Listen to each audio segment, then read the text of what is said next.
आपको भी पता है, हमको भी पता है, मिल्कीपुर का चुनाव बीजेपी ने नहीं लड़ा है, वहां का प्रशासन लड़ा है।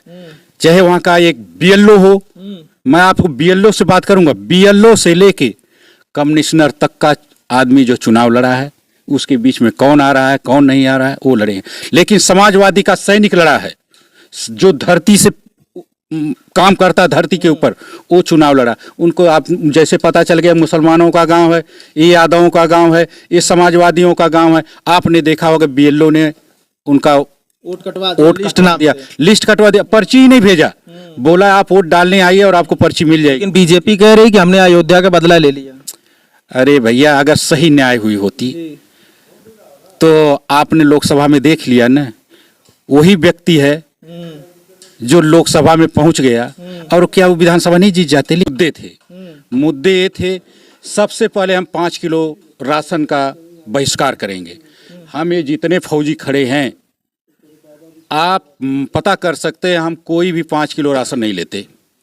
आप कोई 5 लोग कोई राशन नहीं लेता? इतने सैनिक हैं, 5 किलो राशन नहीं लेते हैं। अच्छा। तो आपने लोकसभा के चुनाव में भी देखा होगा, मेरी कई वीडियो चल रही थी। मैंने सबसे पहले बोला कि हम लोग 5 किलो राशन का बहिष्कार करेंगे। हमारी मांग क्या है?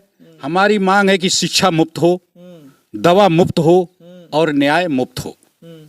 इसी बीजेपी सरकार के कुछ नेता, भूतपूर्व प्रधानमंत्री बोलते थे कि मुफ्त का राशन कभी मत देना। आज यही सरकार जो है हमें विकलांग बना रही, विकलांग बना दी है, बना नहीं रही है। मोदी जी कहते हैं कि 5 किलो राशन की वजह से तमाम गरीबों को मदद मिल रही है जिनके पास। भाई साहब देखिए, आप जो है मतलब मीडिया के आदमी हैं, और मैं आप अगर हमारी बात को बढ़ाएं तो मैं कह दूं आपको। बोलिए, जो बोलना है बोलिए। यह सरकार हमें जो है ना पंगु बना दी, पंगु, समझे? अगर आप हमारी बात को बढ़ाएंगे, आपको निश्चित रूप से कल जो है ना कोई डंडा लेके आ जाएगा दोस्त दबाने के लिए। ये तो बात सही है, इस सरकार में तो वही रहा है सब। लेकिन हम सैनिक हैं, हमारी बात को आप आगे बढ़ाएंगे तो कोई आपको रोकेगा नहीं। और हम जो है, आप 1 कदम आगे चलेंगे, हम 3 कदम आपसे आगे मिलेंगे। तो आपसे मेरा अनुरोध है, जो सच्चाई है, जैसे 5 किलो राशन आप देख रहे हैं, अरे शिक्षा पे बात करिए, दवा पे बात करिए, न्याय पर बात करिए। ये तीनों की कहीं आज बात नहीं हो रही है। हो रही है कहीं? नहीं, बिल्कुल नहीं हो रही है। नौजवानों को गुमराह किया जा रहा है, नौकरी कहीं नहीं है। आज आप ताजा न्यूज़ देख रहे होंगे कि प्राइवेटों से कहीं से आपके ओबीसी SC ST के आरक्षण खत्म किया जा रहा है ना। ये सब हम लोगों के साथ बहुत बड़ा अन्याय हो रहा है। और हम सैनिक हैं, हम न तो SC की बात करते हैं, न OBC की बात करते हैं, न ST की बात करते हैं, न जनरल की बात करते हैं। हमारी खुद एक जो है सैनिक है, हमारा पूरा इंडिया, पूरा भारत, हम तो यही हमारी ख्वाहिश होती है कि एक भगवान हम कब तिरंगे में लिपट जाएं। हम तिरंगा में लिपटना जानते हैं, तिरंगा को झुकाना नहीं जानते। एक बार जोरदार तालियां हो जाए इनके लिए। और ये बताइए, अच्छा अब एक सवाल लेता हूं, क्योंकि ये बताइए मिल्कीपुर में उपचुनाव हुआ, क्या वजह थी कि समाजवादी पार्टी हार गई? ये आपको भी पता है, हमको भी पता है, मिल्कीपुर का चुनाव बीजेपी ने नहीं लड़ा है, वहाँ का प्रशासन लड़ा है। चाहे वहाँ का एक बीएलओ हो, मैं आपको बीएलओ से बात करूंगा, बीएलओ से लेके कमिश्नर तक का आदमी जो चुनाव लड़ा है, उसके बीच में कौन आ रहा है कौन नहीं आ रहा है वो लड़े हैं। लेकिन समाजवादी का सैनिक लड़ा है, जो धरती से काम करता धरती के ऊपर, वो चुनाव लड़ा। उनको आप जैसे पता चल गया मुसलमानों का गांव है, ये यादवों का गांव है, ये समाजवादियों का गांव है। आपने देखा होगा बीएलओ ने उनका वोट लिस्ट कटवा दिया, पर्ची ही नहीं भेजा, बोला आप वोट डालने आइए और आपको पर्ची मिल जाएगी। लेकिन बीजेपी कह रही कि हमने अयोध्या का बदला ले लिया। अरे भैया, अगर सही न्याय हुई होती तो आपने लोकसभा में देख लिया ना, वही व्यक्ति है जो लोकसभा में पहुंच गया, और क्या वो विधानसभा नहीं जीत जाते? लेकिन वहाँ न्याय नहीं हुआ, अन्याय हुआ। क्या नाम चाचा आपका? मेरा नाम सुरेंद्र यादव है जी। मैं पूर्व सैनिक हूँ। अच्छा। और मुझे खुशी है कि जो आज ये सैनिक प्रकोष्ठ एक बना है जी। इसका अभी तो ये शुरुआत है, आगे आगे हम इस पर और भी बात करेंगे और आगे बढ़ने की कोशिश करेंगे।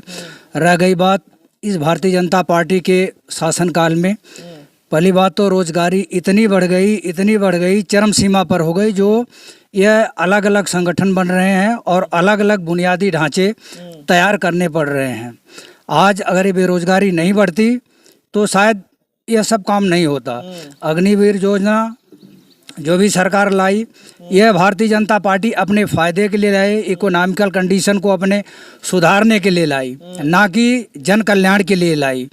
जन कल्याण का मतलब था ये कि आप बेरोजगार को हटाते और रोजगार को बढ़ाते। जो हमारे नया युवा पीढ़ी हैं, जो अच्छी डिग्रियां लेकर के बेचारे आज घर में बैठे हैं, वो क्यों बैठे हैं, किसकी वजह से बैठे हैं? ये सरकार की नाकामी की वजह से बैठे हैं। आज हम किसके पास जाएं? जहां भी जाएं, जिस भी दफ्तर में जाएं, वहां पर बिना कुछ रिश्वत दिए कोई काम नहीं होने वाला है। अधिकारी सुनने वाले नहीं हैं। तो ऐसी नौबत क्यों है? 5 किलो राशन जो दे करके सरकार गुमराह कर रही है आम जनता को, हम इसके विरोध में हैं और इसकी घोर निंदा करते हैं। क्या एक मिनट सर, आइए अभी बंद हीरा इधर आ जाइए, आप इधर ही खड़े रहिए। आप लोग क्या आप आइए इधर। आपका नाम? मेरा नाम हीरालाल यादव है। हीरालाल यादव जी, आप भी पूर्व सैनिक? हाँ, पूर्व सैनिक हैं हम। अच्छा। और बहुत बहुत धन्यवाद जो आपने हमको जो है बोलने का मौका दिया। और मैं अब आपको आपके चैनल के माध्यम से ये बताना चाहता हूँ कि जो हमारा सैनिक प्रकोष्ठ है, हम लोग अग्निवीर व्यवस्था के बिल्कुल खिलाफ हैं और हमसे बेहतर शायद आप नहीं जानते होंगे। आप सैनिक जानेंगे। तो ये जो व्यवस्था है, ये व्यवस्था हमारे देश को बहुत कमज़ोर कर रही है और तत्काल जल्दी से जल्दी ये व्यवस्था वापस होनी चाहिए और इसका हम पुरजोर विरोध करेंगे। इससे बहुत नुकसान है, इससे हमारी रेजिमेंटें टूट जाएंगी, कौम कास्ट टूट रही है। ये बहुत बड़ा बीजेपी का षड्यंत्र है। बीजेपी कह रही कि जब आप सत्ता में आएंगे नहीं आप लोग, तो कैसे खत्म करेंगे इन तमाम बिलों को? सत्ता में आएंगे, जनता को जो नहीं मालूम है जनता तक हम पहुंचाएंगे कि ये जो अग्निवीर व्यवस्था है ये खराब व्यवस्था है। ये हमारे, अगर बीजेपी कौम कास्ट की बात करती है, हिंदुत्व की बात करती है, तो जब हम लोग अटैक करते हैं, दुश्मन के ऊपर अटैक करते हैं, तो हम अपने कौम कास्ट का नारा लगाते हैं, कालिका माता की जय, बजरंग बली की जय। मुसलमान नारा लगाता है अपने अल्लाह ताला की जय, और पंडित होता है तो वो अपने गुरुदेव और इष्ट का नारा लगाता है। ये जो अग्निवीर व्यवस्था है, ये किसका नारा लगाएंगे जब हमारी रेजिमेंटें टूट जाएंगी और सब कुछ टूट जाएगा। सिर्फ इनका मोटो है कि एक बिल्ला रहेगा, इंडियन आर्मी। तो लड़ेगा कौन? लड़ेगा वो लिखता है मैं वीर हईर हूँ, वीर राजपूत हूँ, वीर चमार हूँ। ये रेजिमेंट की आप लोग लगातार मांग करते हैं लेकिन अभी बना नहीं। बिल्कुल इस लड़ाई के में, इस देश में जितनी भी लड़ाइयाँ हुई, सबसे ज़्यादा जो है यादवों का इतिहास रहा है।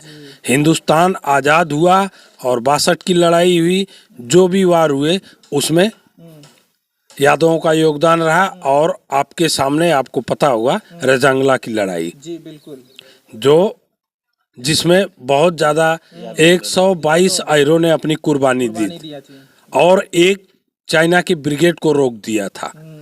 तो वो सब कुछ ये भाजपा सरकार खत्म करना चाहती है, सबको प्राइवेट बनाना चाहती है, सबको प्राइवेट बनाना चाहती है। एज ए सिक्योरिटी गार्ड रह जाएगा वो जो है सेना नहीं रह जाएगी। और ये षड्यंत्र है, इसको हम कदापि चलने नहीं देंगे। आपका नाम?